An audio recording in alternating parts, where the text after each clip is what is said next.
Assalamualaikum warahmatullahi wabarakatuh. Tabik pun, eh, hari ini kita akan bicarakan tentang manfaat hasil hutan bukan kayu. Kemarin kita sudah membicarakan tentang beberapa contoh hasil hutan bukan kayu, eh, terutama yang berkaitan dengan resin, dengan tanaman hias, kemudian dengan ini yang sebetulnya manfaat dari hasil hutan bukan kayu ini sudah kita bahas kemarin, tapi ya sebelumnya kita akan membahas lebih lanjut mengenai manfaatnya.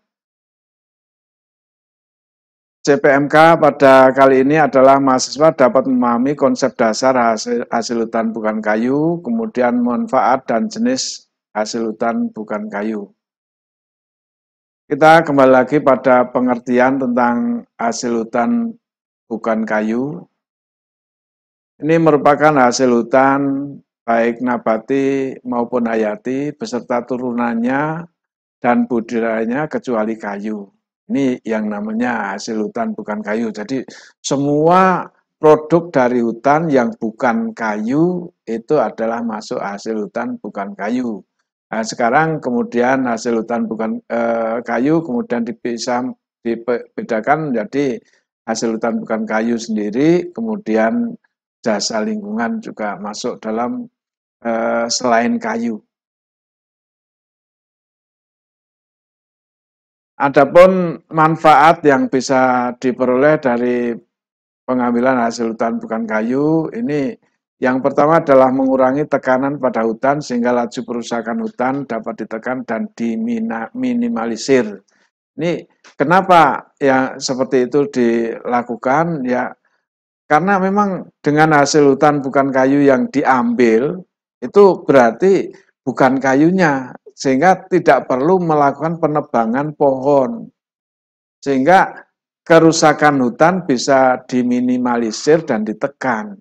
Ini kalau yang diambil adalah hasil hutan bukan kayu. Kemudian yang kedua adalah memberikan macam bahan untuk kehidupan manusia. Macam bahan yang diberikan seperti misalnya pada penangkaran satwa seperti lebah itu bisa berbagai macam produk bisa diambil, mulai dari lebahnya yang masih muda, kemudian madunya, royal jelly, kemudian bahkan kalau yang jenis lebah ini bisa propolisnya ini yang kemudian menjadi mahal.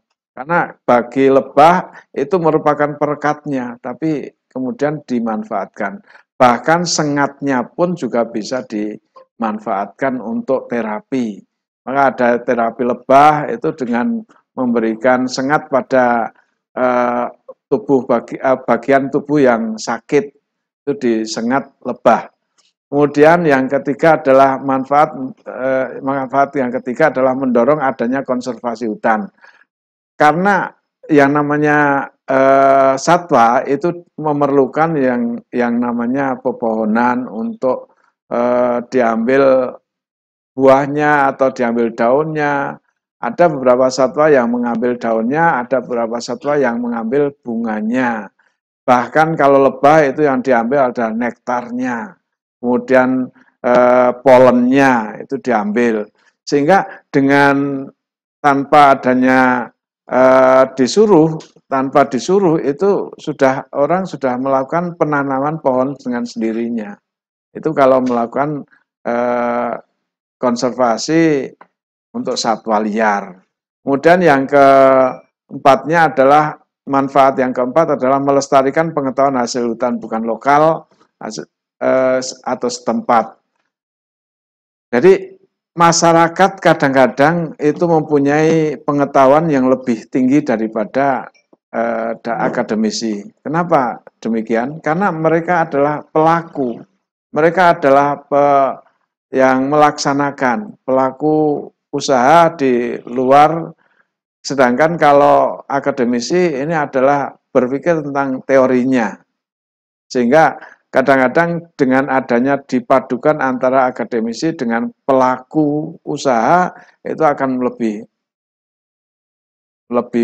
maksimal lagi untuk mendapatkannya. Kemudian kita mengetahui bahwa hasil hutan bukan kayu itu bisa mempunyai nilai tambah. Itu kalau dilakukan pengolahan. Kalau tidak dilakukan pengolahan ya siapa yang akan membeli misalnya seperti misalnya kalau durian itu sudah berbuah itu buahnya kalau sudah beberapa hari maka tidak laku. Yang tidak laku itu kemudian bisa diolah. Nah, dengan pengolahan itu maka masyarakat akan mendapatkan hasil dari pengolahan itu. Makanya suatu produk hasil hutan bukan kayu itu akan mempunyai nilai tinggi, nilai tambah itu kalau dilakukan pengolahan. Kenaikan nilai pada setiap tahap produksi itu akan dinilai oleh pasar. Yang menilai bukan kita, tapi pasar yang menilai. Nilai tambah memerlukan tenaga kerja yang lebih, makanya nilainya atau harganya menjadi lebih tinggi karena apa? Diperlukan tenaga kerja, diperlukan dana, diperlukan pengetahuan. Kalau kalau tanpa pengetahuan, tanpa tenaga kerja, tanpa dana, maka ya tidak ada penambahan. Nilai tambah memerlukan teknologi yang lebih banyak, itulah maka perlunya pengetahuan. Nilai tambah meningkatkan pendapatan masyarakat dan negara, maka perlu adanya nilai tambah atau perlu adanya pengolahan agar suatu produk hasil hutan bukan kayu itu mempunyai nilai lebih. Kita mengetahui bahwa proporsi nilai tambah itu untuk produk primer dan produk sekunder itu jauh lebih tinggi pada produk sekunder. Misalnya kalau kita membeli nira aja itu hanya berapa rupiah per liter, tetapi begitu sudah diolah maka kalau misalnya aren itu bisa 20.000 per kilo. Itu seandainya diolah menjadi niranya tadi diolah menjadi di gula aren itu harganya lebih tinggi. Tadinya hanya berapa rupiah kemudian setelah diolah menjadi 20.000 rupiah per kilo. Padahal kalau di mengolahnya itu tidak hanya satu pohon, itu hanya ada beberapa pohon. Kalau orang memiliki beberapa pohon aren, maka ya bisa dihitung aja berapa produk sekunder yang diperoleh oleh masyarakat itu. Jadi produk primer itu bisa tanamannya, bisa hewannya, tetapi itu produk primer. Produk primer itu artinya produk yang langsung diambil dari lapangan, itu namanya produk primer. Sedangkan produk sekunder itu yang sudah diolah. Dalam teknologi itu menurut arahan dari Dirjen RLPS itu ada teknologi budidaya, teknologi pemanenan dan pengolahan primer, kemudian teknologi pengolahan lanjut atau sekunder dan diversifikasinya. Ini tentang teknologi. Artinya semua itu perlu teknologi. Adapun teknologi mulai dari budidayanya itu kalau nggak diolah tanah itu nggak diolah ya nggak bisa menghasilkan. Begitu juga perlu adanya teknologi itu pengolahan tanahnya, kemudian dari vegetasinya itu juga diperlukan teknologi. Seperti teknologi budidaya, pertumbuhan tanaman, hewan berbasis kualitas komoditas, pemilihan jenis, mulai dari pemilihan jenis, pemuliaan, jarak tanam, pemupukan, pengaturan umur panen, ini sangat diperlukan. Misalnya, kalau kita akan menghasilkan produk yang lebih baik, maka tanaman yang dipilih itu harus tanaman yang unggul. Kalau bukan tanaman unggul ya nggak bisa, maka diperlukan pemuliaan itu untuk yang tadinya tidak unggul menjadi lebih unggul. Kemudian tidak mereduksi fungsi hutan. Itu kalau teknologi budidaya yang ramah lingkungan. Ini tidak mereduksi fungsi hutan, itu mempertahankan elemen-elemen ekologi tetap berfungsi optimal sampai maksimal. Kenapa optimal sampai maksimal? Karena bisa dimaksimalkan. Kemudian teknologi pemanenan komoditas yang dijual sebagai bahan mentah. Ini masih small added value. Jadi nilai tambahnya itu hanya kecil. Karena apa? Karena yang diambil adalah produk primer. Seperti rotan, bambu itu produk primernya murah. Tapi kalau sudah diolah menjadi kursi, menjadi mebel, menjadi lemari, itu harganya jauh lebih tinggi. Kemudian seperti penebangan, teknologi dalam penebangan, seperti teknologi penebangan rotan, bambu, itu juga perlu teknik. Kemudian penyadapan gondorukem, kemudian pemangkasan seperti lak, kemudian pemetikan daun kayu putih itu juga perlu teknologi. Pencabutan jamur itu pun juga diperlukan yang namanya teknologi. Kemudian teknologi pengolahan primer, di komoditas dijual sebagai bahan diolah lebih lanjut walaupun pengolahannya primer, seperti adanya pengeringan. Pengeringan itu untuk pengawetan biar produknya itu lebih awet. Kemudian pengukusan, dikukus itu biar awet juga.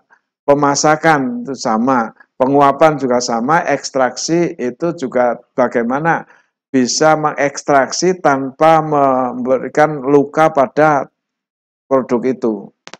Seperti misalnya bagaimana ekstraksi kemiri. Ekstraksi kemiri itu juga kita harus hati-hati, jangan sampai kemiri luka. Kalau kemiri luka atau pecah, nilainya, harganya sudah berbeda dengan kalau kemiri yang utuh. Kemudian pengolahan lebih lanjut. Pengolahan lebih lanjut, misalnya dengan teknologi penguraian kimia, derivatisasi, perekat, laminasi, menyamak, teknologi penyamak, teknologi modifikasi, ini semua adalah menghasilkan nilai tambah yang tinggi. Kenapa? Karena dilakukan pengolahan lebih lanjut. Kemudian yang perlu kita lakukan adalah perubahan manajemen hasil hutan bukan kayu.